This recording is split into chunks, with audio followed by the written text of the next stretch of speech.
a lord of the blade.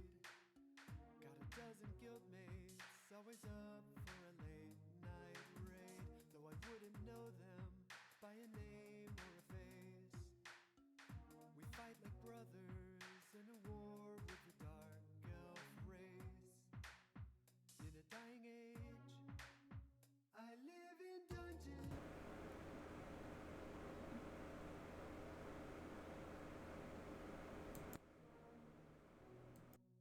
Spinning through. How'd that happen?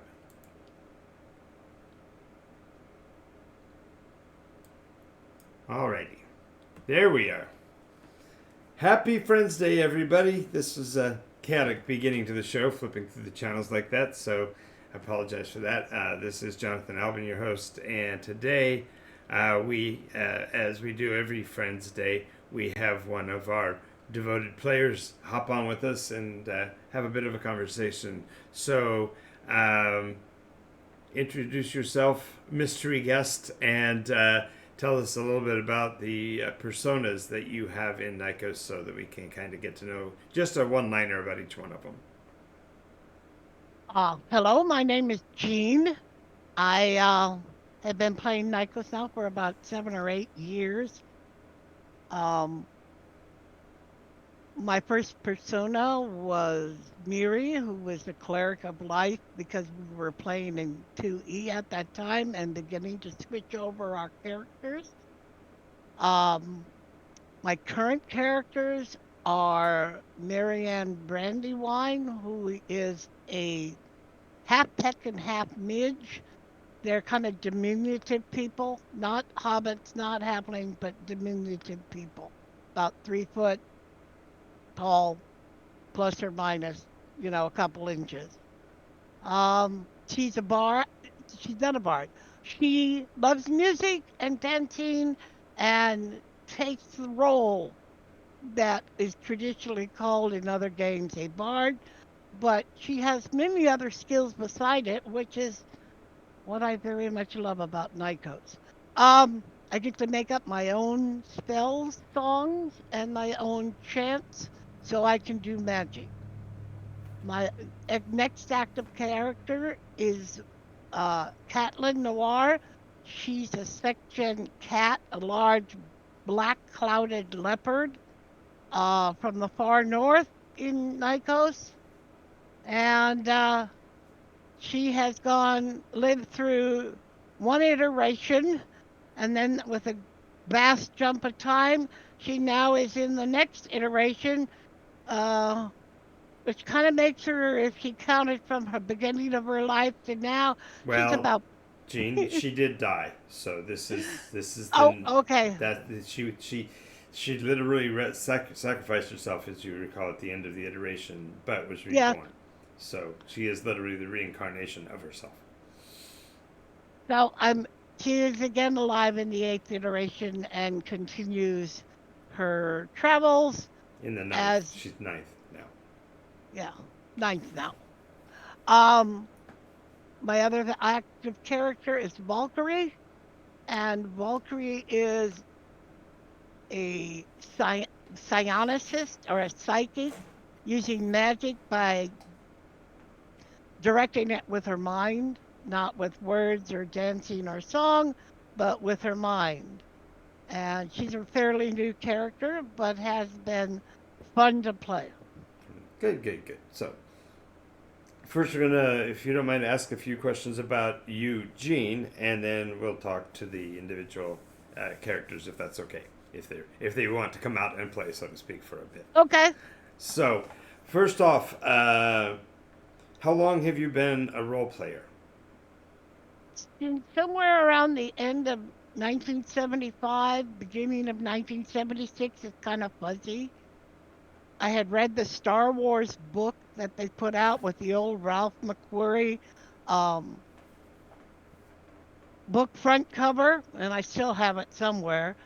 And then I heard that it would be coming out, and I kind of started looking around for people who were interested too. And I found a gaming group, and they taught me how to play chainmail. And then they told me, oh, we hear that there's a book coming out, and that will be next year sometime. I said, oh, that's interesting, you know. Mm-hmm. And so when D&D came out, I was with the same group of people, and everybody grabbed off books, and we started playing D&D. Since then, I have played D&D 1, 2, Advanced D&D, 3, 3.5, skipped 4. I played it twice, hated it because it wasn't role playing. It was card playing. Mm-hmm. Went to 5. It was okay, but didn't allow you to do as much customization as did um 3.5. So then I had started Pathfinder after 4, D&D 4, played Mm-hmm. Pathfinder 1 just recently, picked up a game in Pathfinder 2, and now we've taken the same characters back into Pathfinder 1. Played RuneQuest, a couple games of superhero, one at the Danger International level, which is a lower level superhero. Mm-hmm. Um, and let's see, never played GURPS. I had the book, uh, and I So, played them, but never played it. so I what you're kind of looked. what so what you're saying is you're a relative newbie to the hobby. Yeah, I've been around. Just got started. Just got started the other day. Yeah. So I Well, played a. Yeah. so with the big wide array, what what would you say about the game playing community as a whole? Is it would you consider it to be isolationist and quiet and socially inept, or do you think that there's way more sophistication to gamers than the world gives credit? Way more. Oh, the diversity when you go to a gaming convention is incredible. There's old, there's young, there's newcomers, there's old fogies like me, uh, that have, done a lot. Uh, there are engineers and scientists and teachers, and you name the walk of life and the job that they do, or they're youngsters and they haven't got there yet. But what's nice is they're so welcoming. I've always Hang on a found, second, hang on a second, Gene. Okay, go ahead, keep going. they're Um, so welcoming to anybody who would be interested in playing because they like you to have as much fun as they do. And so I've always found that I've seen so many handicapped people. It doesn't make any difference when you're role playing a game. You know, mm-hmm, they're blind people who play, and they have people that'll read their dice for them, and they know their character because they have it out in Braille. I've even seen them do it in Braille. mm-hmm, mm-hmm. So if I were to ask you to only name the one primary reason you play role playing games, what would that one reason be? If you could Role only playing. if you could only pick one for role playing, what is it? Okay, character growth. Be Explain. able to grow my character. Could describe that because I think that maybe people who have never played role playing games don't probably wouldn't understand that part because Yeah. I think what you're talking about is the development of the personality and the viewpoint and the awareness of the character over a protracted number of sessions. But if somebody just heard you say develop growth of my character, does that happen in a single session or is it? No, well, actually, from you might say bo- you have born a new character. You try to not make it exactly you. Sometimes people try to make their first character like them, but if you play a lot, you eventually stretch yourself out and try to be a different sort of person. And that is what I find enriching is how would this person think? How would this person act in this situation? Mm-hmm. Don't be you, be this person. So that you create it. Mm-hmm. And so that's what I mean by growth because it actually stretches you out over the years. I used to play just as far as D&D is concerned, I Mm-hmm. played a fighter or a ranger. Mm-hmm.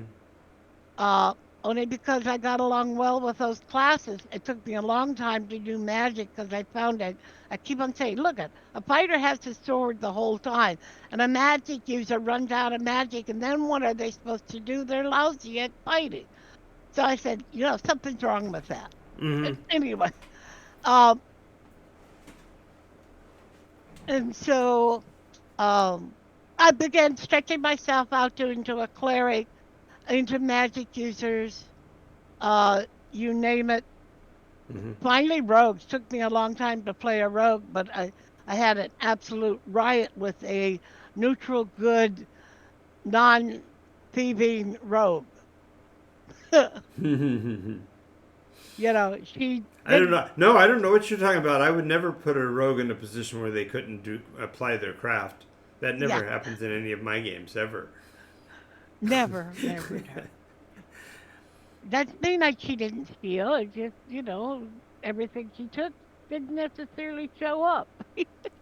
Anyway, um, that and I enjoy the role playing, the interchange with the other people around the table as they play their characters and you play your character, and also a lot of the social situations you realize that you just went through that you probably would never experience in the same way, and you got a chance to work through the situation and find out, well, that didn't work this time, so next time I'll try this.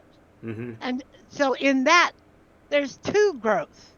The character grows and the person running the character grows Well, watch because they, this. Watch this. Watch this. I actually intended to call this episode.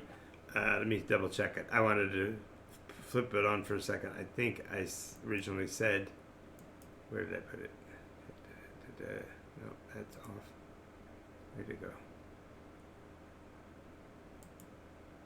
Yes, I think I originally was going to put up this subtitle, and tell me if you don't think this actually fits exactly what we're talking about. I actually was going to name the episode, and now I have. I actually just turned on the name, and this was not set up in advance, but I called the episode "Building a Character," because it's not just about. You think about building a character in the D&D term, you think of creating the persona you're going to play.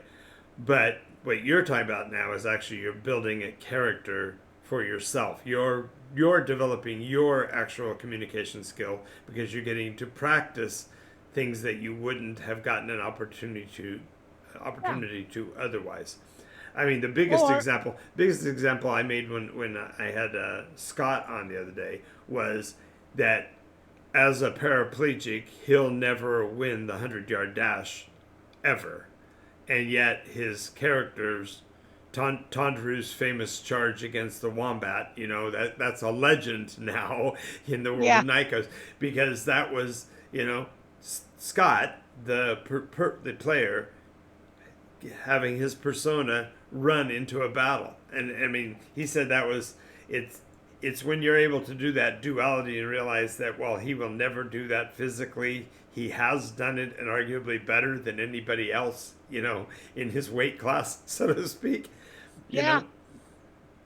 And so yeah, yeah, I think we're onto something when we talk about character building in that context. I think in some ways probably far more than the persona, because if the persona is set in the Middle Ages, they're going to be put in positions that you in this world will probably never have the opportunity to do. The idea of actually meeting someone of noble birth who is, a recognized global figure as a noble yeah, in today's world. Prince Harry is not going to come over to your house. You're not going to get a chance to shake hands with King Charles. It's just no, not going to happen. And yet, in the game, just last week, you were developing your skill in eloquence because you were speaking with people of that higher status, and it was yep, something that had to be developed into the persona. yep. Well, that's what I said. It's you're developing character in two ways. So now And this is going to be a fun question. When Given the fact that you are of such a tender young age, what is the youngest age of player that you've actually played at the same time as at the same table? Um, What was the youngest player that played with you in a game? 8. When you were how old? When I was probably in my 50s and 60s. That's pretty typical. I call that the grandpa range. You know, when you're old enough to be the child's grandparent. Yeah, Yeah. probably great. I mean, and to think back that 60. when we started, we were the teenagers, the kids. In my case, I was even younger. I was 11 when I started. When I stepped behind the shield, so to speak, for the first time. And the weird thing, juxtaposition, was that at the age of 11, one of my players was 44, and when I was 16, I had a player who was 70. So Yeah, to have lived long enough and to have been a storyteller long enough to have swung that pendulum clear to the other end. I'm no spring chicken, but I'm just barely over 60, and 60 is the new 40. So yeah. as I've said many times before, I'm headed for 111. So, you know, Take good care of ourselves, we'll make it. exactly. Well, if not, I'll just make sure I'm well preserved. They can stick me in a corner till I'm 111. Yeah, yeah. So, 8 was the youngest one I ever remembered, and but he has had game playing parents, and I cooked when my sister DM'd. I we she did take hey, you want to sit down? You want to learn how to play? Fine, and off we go. hmm And but how we many? just What's the largest group of players you've ever played with at the same time? at a convention, probably about 8 was the maximum on the table, only because you couldn't fit any more around the table. But Though we you, did have but were you in my group, the big game over at Gameology, the one where I had to sit in the middle? no, I don't. No, I don't remember that one. Oh, I might have been there at that time, but I I, think that I think this is why you were still with the Pathfinder group. I think it's when John was still running yeah, for you guys, but that was that was the largest game in one place with that I ran, yeah, which was 17 players in a circle.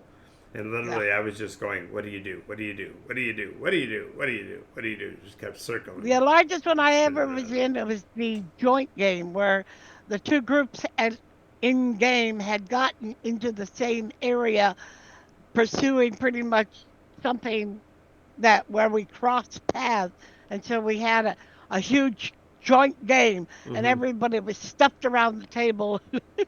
Yeah, It's a good size 8-foot table, and we were just okay. Somebody scoot over another inch. We can get another chair in yeah, here. exactly, exactly. Yeah, that was fun. That was a fun night.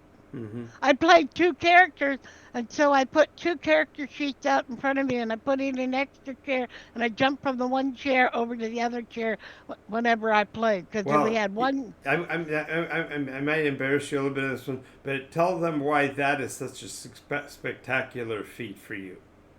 Oh, Pun I intended. Pun intended. age one, prosthetic leg Thank you. another. That's where I was going. I said, yeah, it was a difficult feat for you to do since you have. Oh, pun, pun, pun. No, that was a You good can't, you one. I can't got it. you can't avoid it even here in a chat. I'm sorry, you're still gonna have to suffer my indulgences. So yes, Yes. that What? it. It's nothing new in this Well, game, either. now we've given them the visual of you literally hopping from chair to chair on one Okay. foot. Yeah. No, no, no. Wait. I actually, Makes that story so much more fun to think of you hopping from literally hopping from one chair to the next.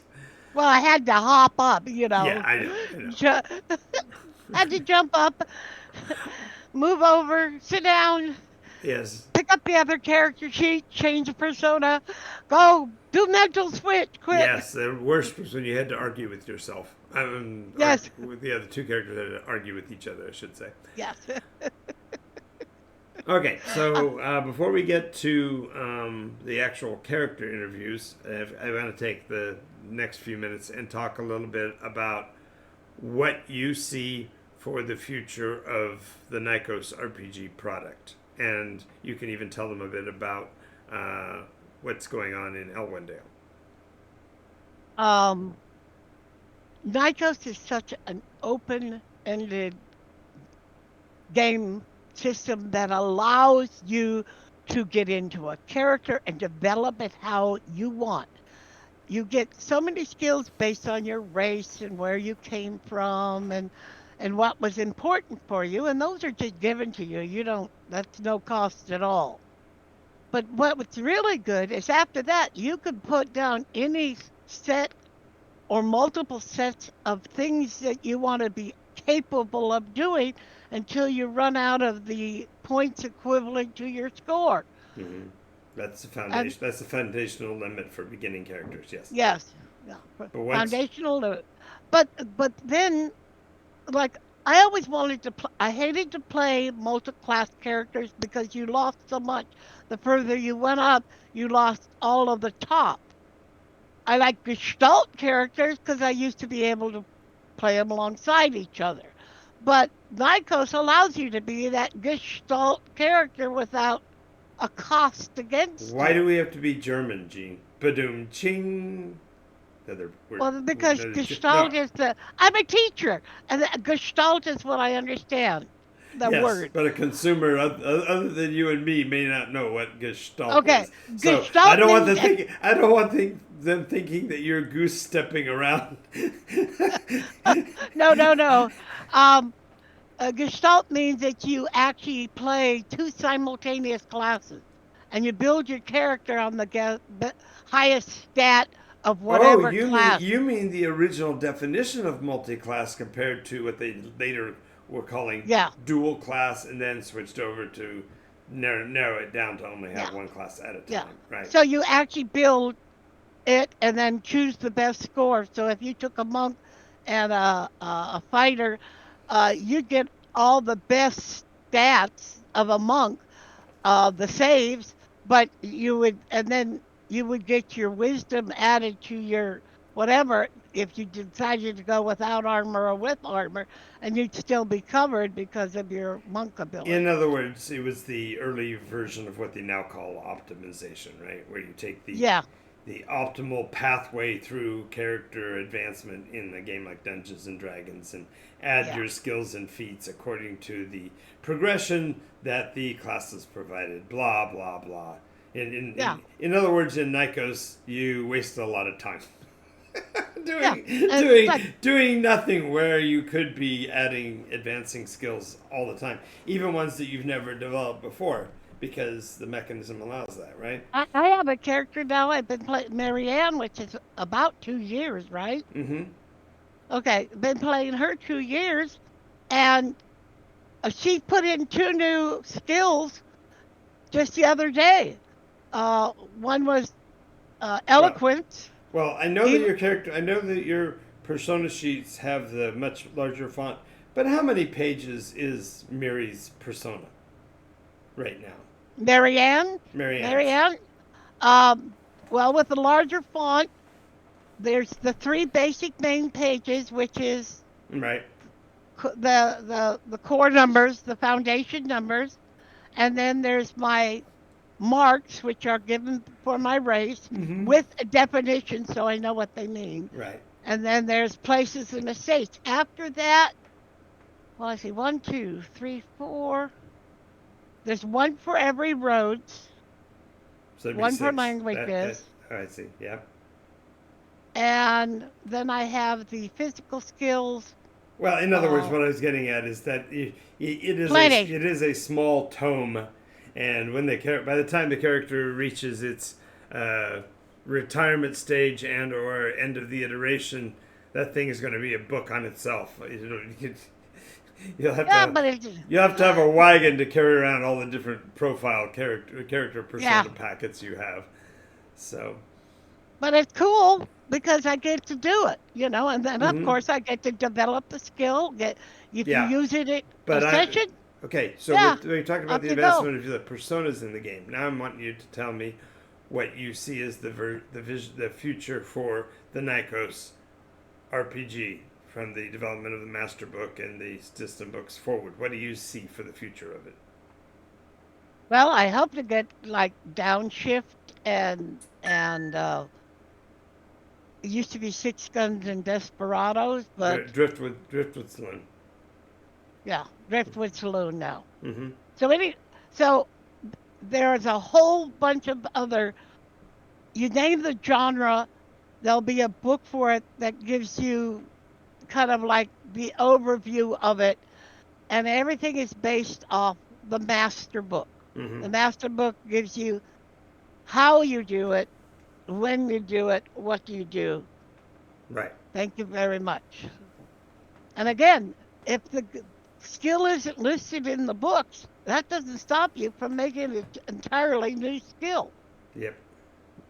Yep. that defined, and you define it as to what it does. And of course, you got to get the agreement of your DM. If it's something outlandish, it's probably you've got to cut that into a couple skills. Yes, and it's so hard to get new skills past me, right? I'm such a stalwart against new and Hey, exciting and interesting, right?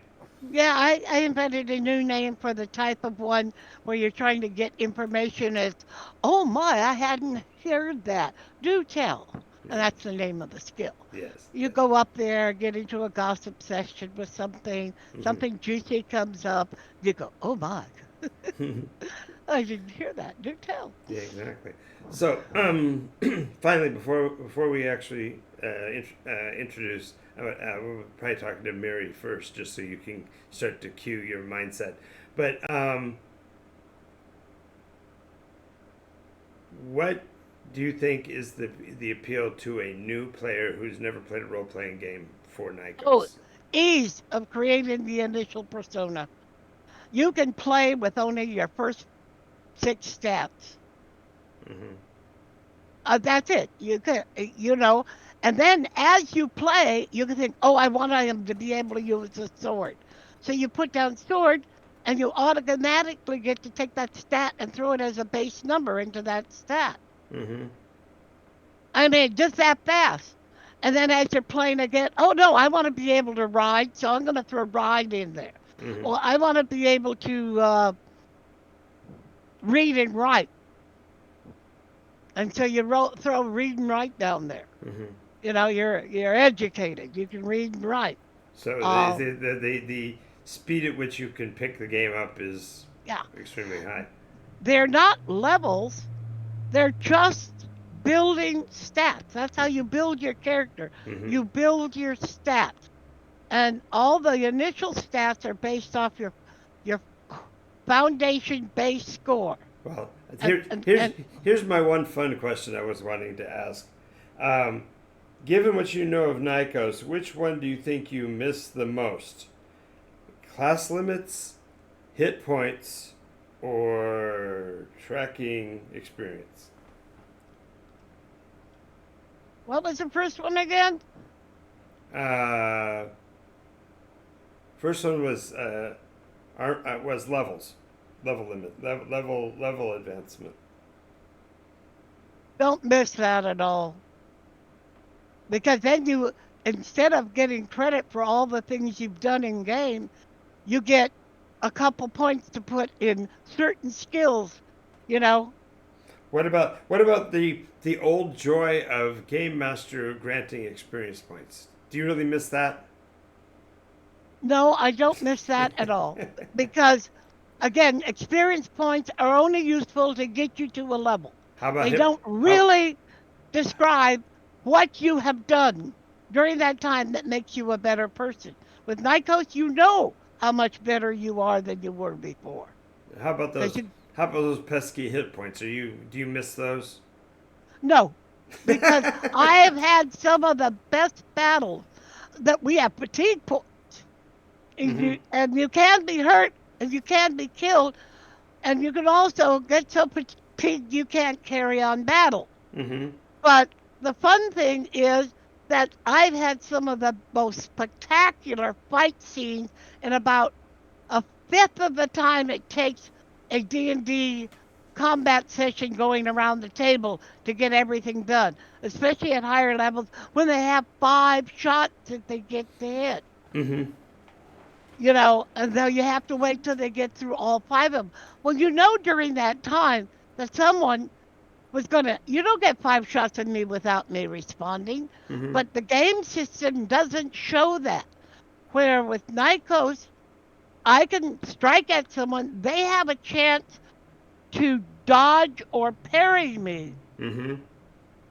so that they don't take the damage, or they do a acrobatics move to get away from it. Mm-hmm. Um, and if they're successful, they make it. If they aren't, then you hit them.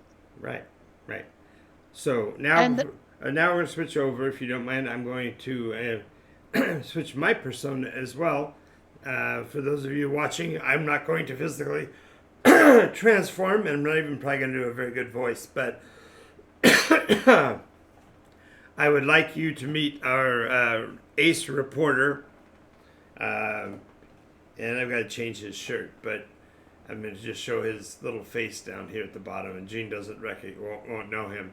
But this is Chip, our ace squirrel reporter for the Nikos Nightly News.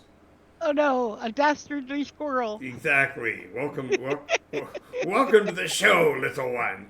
So, anyway, Ace wants to ask some questions. So I'm Sure. not good at the ventriloquist thing, so I'm not even going to try. I'm just going to hold him directly in front of my face so it looks like he's talking. But Lady Miri, I understand you have reached the vaunted halls of godhood in Nikos. Can you tell us something about that process?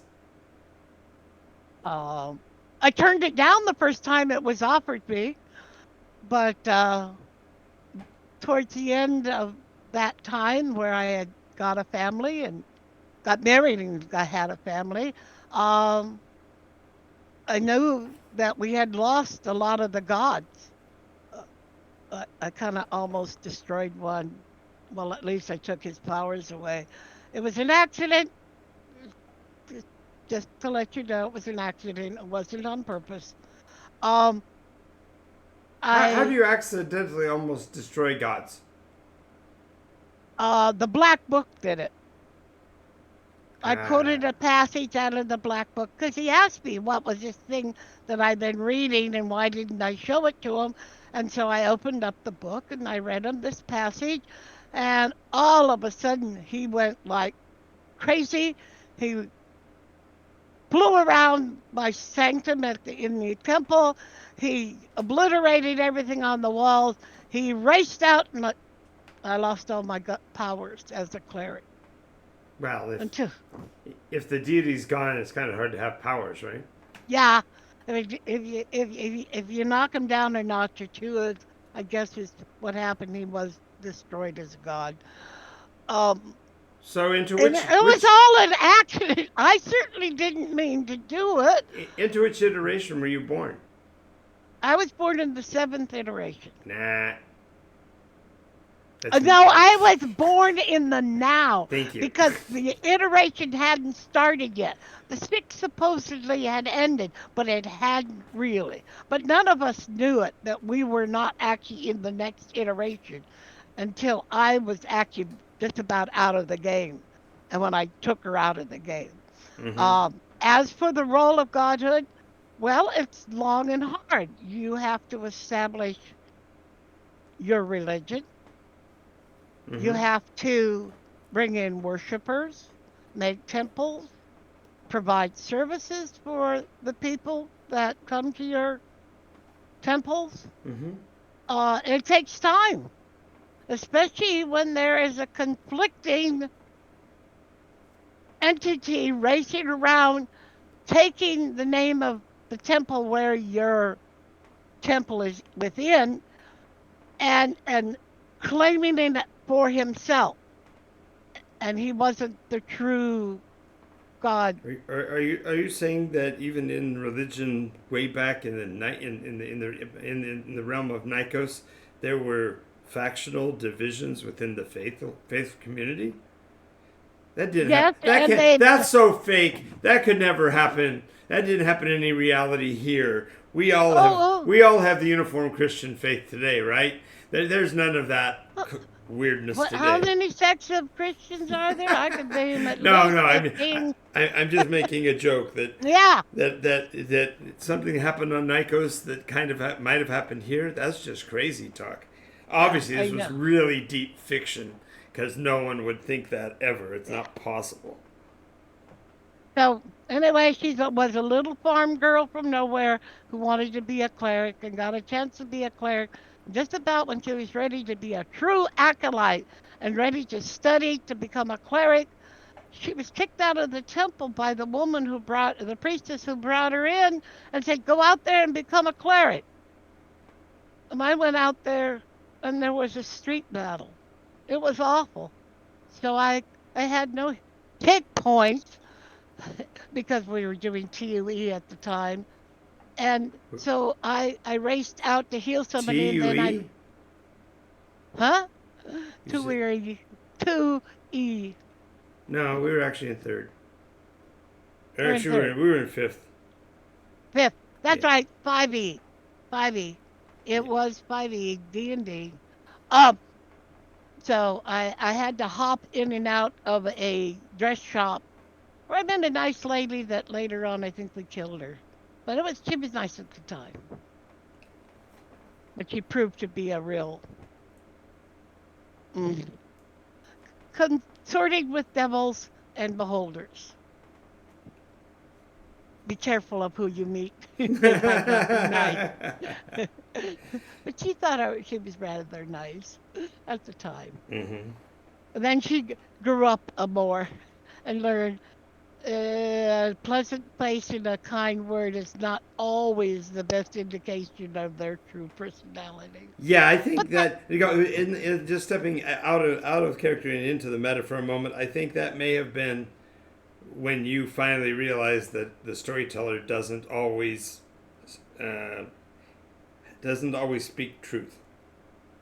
I don't know. yes, I don't know that any it game didn't. master before me had ever put you in that position before. No, not like that. Not where somebody who was obviously very nice and concerned and turned out to be such a, a problem that we later had to be addressed by the group that I got into. So I got into that group and thus proceeded her life basically as one of the youngest characters there, except for one who came in shortly after her, of which he stayed near because he was the big fighter type and she was a cleric and she's the type of cleric that went up following the tanks and the fighters so that she'd be right there to heal Mm-hmm. So, tell us all of the advancements that you've built and developed for the followers of Miriam to this iteration. them. Right now, the code is being written for Mary's Temple. I've got my tongue sticking firmly in the corner of my mouth. I'm just jinking with you, Gene. I know, You I knew I know. was going to do that at some point, but Um, However, she's a goddess of life, guardian of Nikos. That she declared herself that when they asked her to be a god, she said, "I'm not going that way, but well, give yourself a name.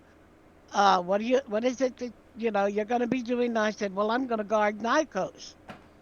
And we've already had incursions of extraterrestrials, demons, mm-hmm. strange alien beasts onto Nikos, as well as the other stuff that's normally found in a fantasy world, and a lot of abnormal stuff found in a fantasy world.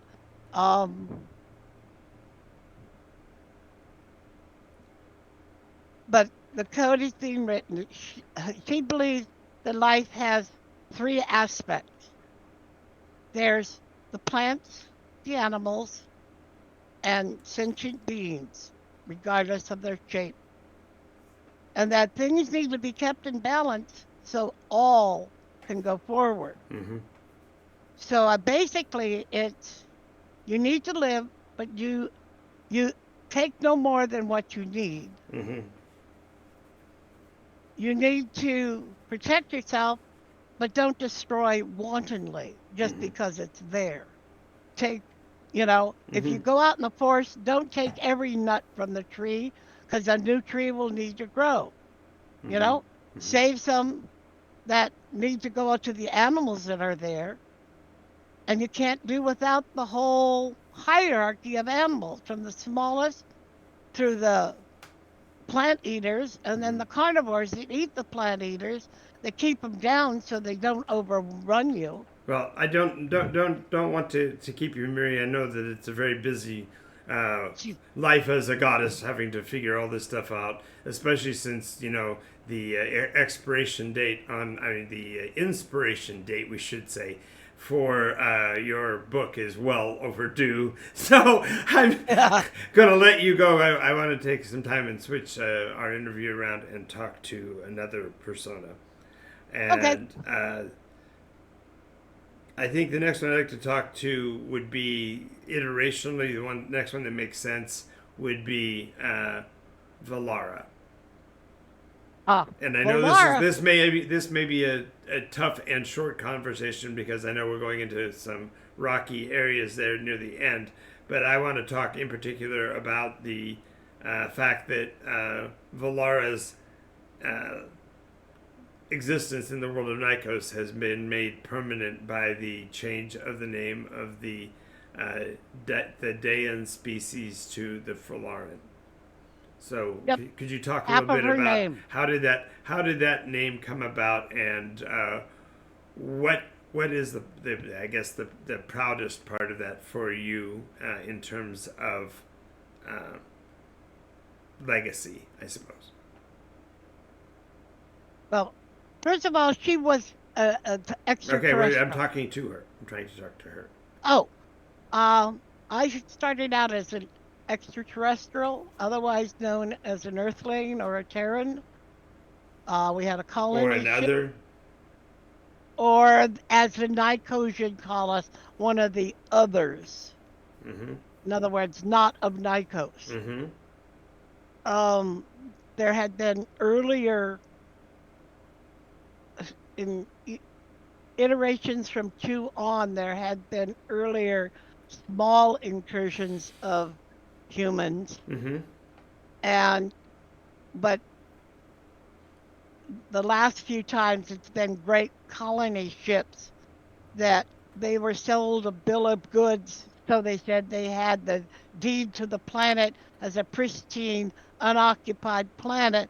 And when they got here, it was pristine as pristine a planet could be that has people on it. But there's, 37 some odd races on the planet? 27? Yeah, 30, 35. 35 different separate races, some recognizable as Eldrin folk or the Elder folk, Mm-hmm. and some as the children of the stone and rock, Right. little tiny ones that belong in the forest. So Uh, there are species that are recognizable and brand new. yeah, So a little bit of yeah, everything. Yes.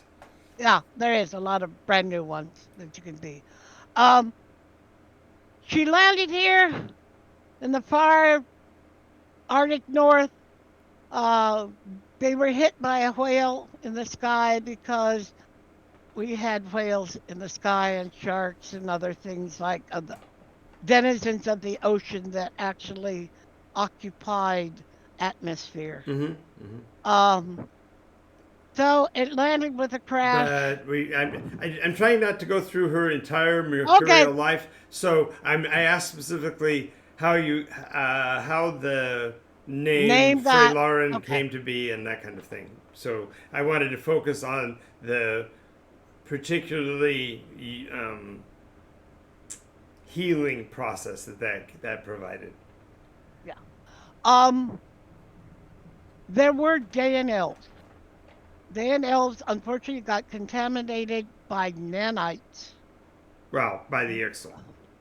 by the Ixal, and so they grew insect heads and butterfly wings, but the rest of them was sort of elven mixed in there too. It's kind of strange creature. Mm-hmm. Um, most of them died out or killed. Mm-hmm.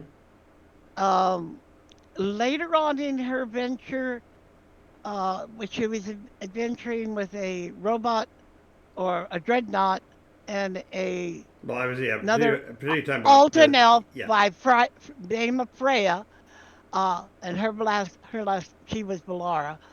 Um, she was an Alton elf, and I got infected in a elven city with nanites that turned me into the copy of a JNL.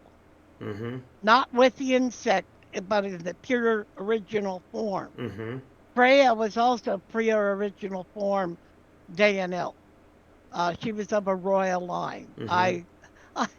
I was an earthling turned elf. Mm-hmm. Um, as we came down towards the end of the story, we had been made champions of Inandara, which is an elven group Mm-hmm. that has ties that are closer to the common folk than the Primus elves or the Daeans were. Mm-hmm. Um, and there we had been made their champions. And at the end of her trek, uh, she was with the group, but they were flying all over on a flying city. And she said, help is needed down there. And so basically, she left the group, went back to Inandara, and proceeded to be what they wanted her to be, was, you know, hoped she would be is a champion for, because she was a fighter. She was a fighter. There's Mm-hmm. no two ways about it. And so she became the fighter for the Inandaran, and when they had problems, she would lead groups out.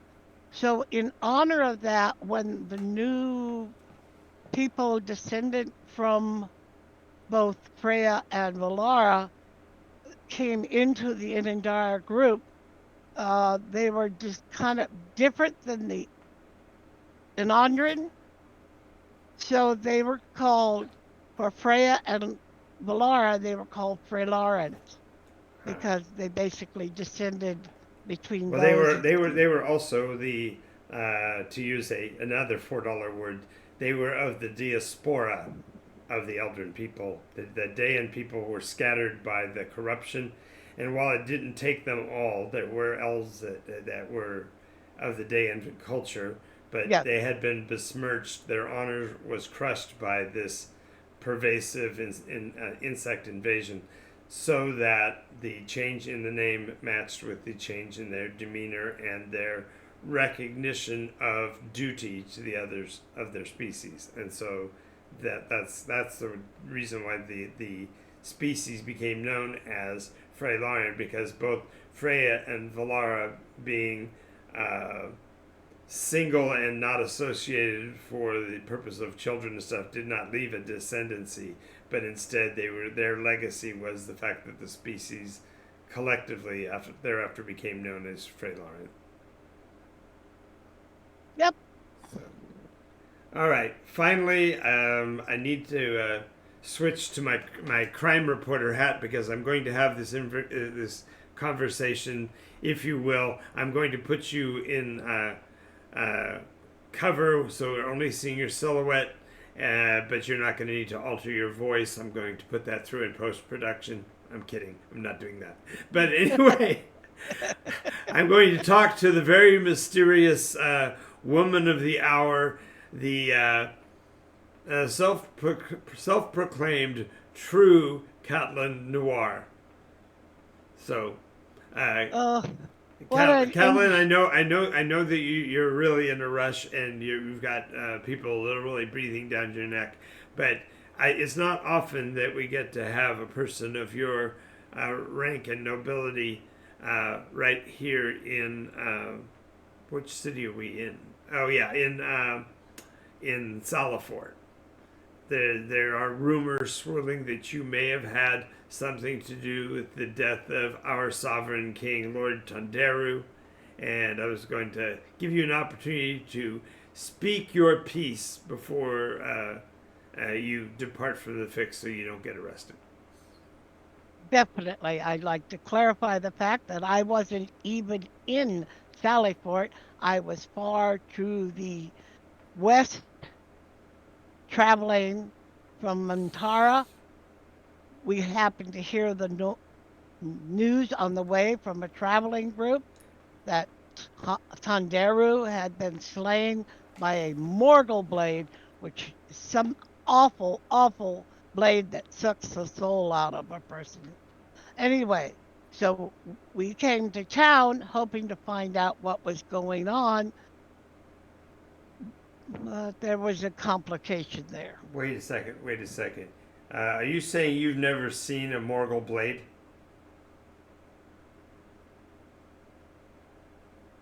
No, I haven't. But that's what was described is because there was nothing left except, I mean, Well, he couldn't be raped. recent reports of your antics suggest that your traveling companion Stormcrow actually utilized a device of that nature against a creature known as a Proteus Prime. Do you deny that? Oh no, but I So didn't you know have about seen. it. So you have seen a Morgul blade. I've seen a Morgul blade. Only recently he used it to destroy an abomination. Right, and wouldn't you say that your opinion about Tonderu might be that he was himself a sort of an abomination? I hate. I met him once. He was cordial, and um, to a point. Okay, kings are kings, and I'm not a royalty, so uh, I couldn't expect much more from him, and so it didn't bother me at all. So you're not concerned with his death at all. I'm concerned because it leaves this country without a king. No place should be left without its the Well, top of its isn't it government. curious though that there are people who claim that you're trying to rule two countries since you already own and control Cryopathia for you to be out here on the West Coast meddling in the affairs of Salafort? My mother named me that name, and it has cost me no end of problems because she honored, I guess, the queen of Cryopathia, being Cryopathian herself, and my father Cryopathian. But she named me that name, and now because I'm black with spots, I get mistaken for her. But aren't you from Tenerife? I I was born in Cryopatria. My parents came. Tenerife. By the way, I'm doing the hard-hitting reporter. Tenerife, the center of assassination of the world. Aren't you from Tenerife? Not for years and years. Oh, that's convenient. That's convenient. Okay, but let me ask you this: if you had the wherewithal today to fix things, would you accept the crown of Cryopathia? No, you've got to see the queen on there. Right. But the death of Tonderu is no skin off your nose. That's just a ruler too. But I'm not. I know. I'm just teasing you. That was meant, that one was meant to get your goat a bit, but it does make for great audio to try to fluster a cat in front of an audience. I imagine literally you'd probably just start hissing, jump at them, and then bound off the stage rather than listen. I've never tasted squirrel before. Oh, Garrick, wherever Garrick is clapping right now. Yes, yes. Feast on sec-gen flesh. But she's sec-gen herself. Yeah. Which means second generation human hybrid animal cross. No, it means second Genesis.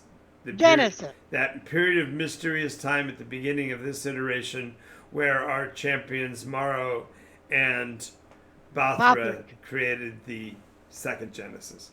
Yeah. Which I understand, and as from a reporter standpoint, I understand you refute that. You say that we're sec gen as far back as the sixth iteration. Yes.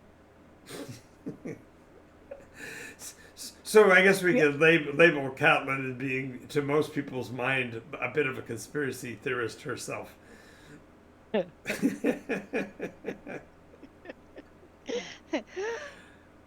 Muttering Okay. in my head is this line. You didn't sit down at the Council of Nations at the end of time, last iteration. I did. Yeah. But in reality, it wasn't you. No. That you actually had to sacrifice. Yep, I So know. therefore, it isn't you. So It's a new me. yeah, exactly. So, alrighty, this has been a heck of a lot of fun, Gene. Thank you for this. Oh, Oh, you're. I did want to ask you, in terms of Marianne, we didn't get a chance to actually interview Marianne, and we're coming up on time. Let me do ask this, Marianne. I know you didn't get much time on the floor. Could you tell us about your relationship with Melkor and how you perceive of his pursuit of information on the Seeker? I'm not exactly sure. He's one of those people that's after the Black Book, not to destroy it, but to have it.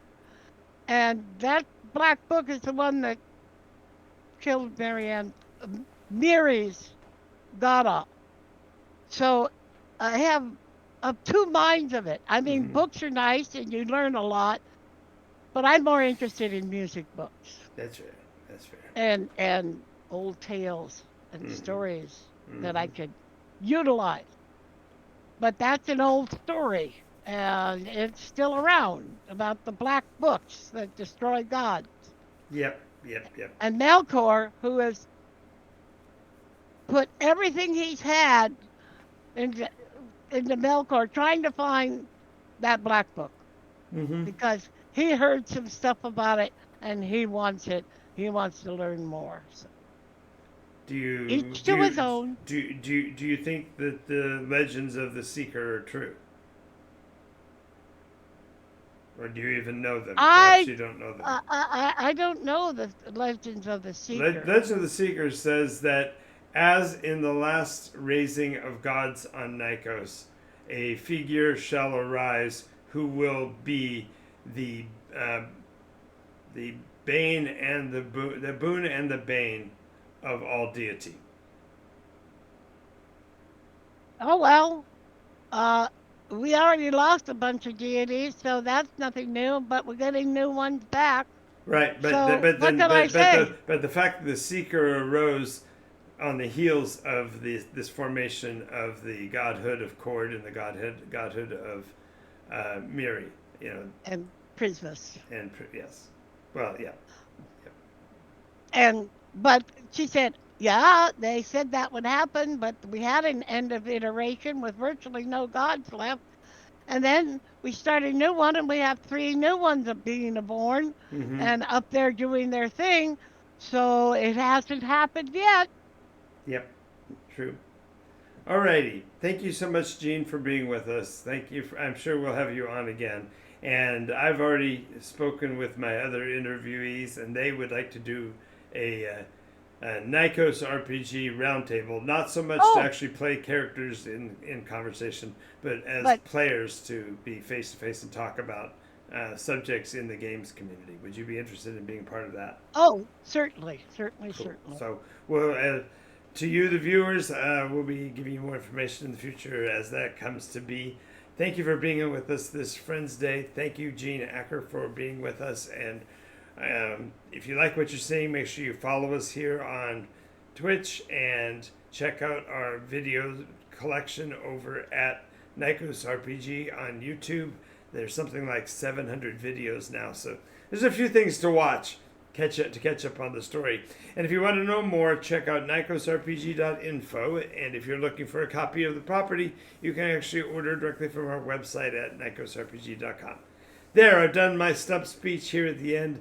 Thank you again, Gene, and Thank you for having me. you're very welcome, and we will see you all next time on Nikos RPG tonight at 11 p.m. and tomorrow at 10 a.m.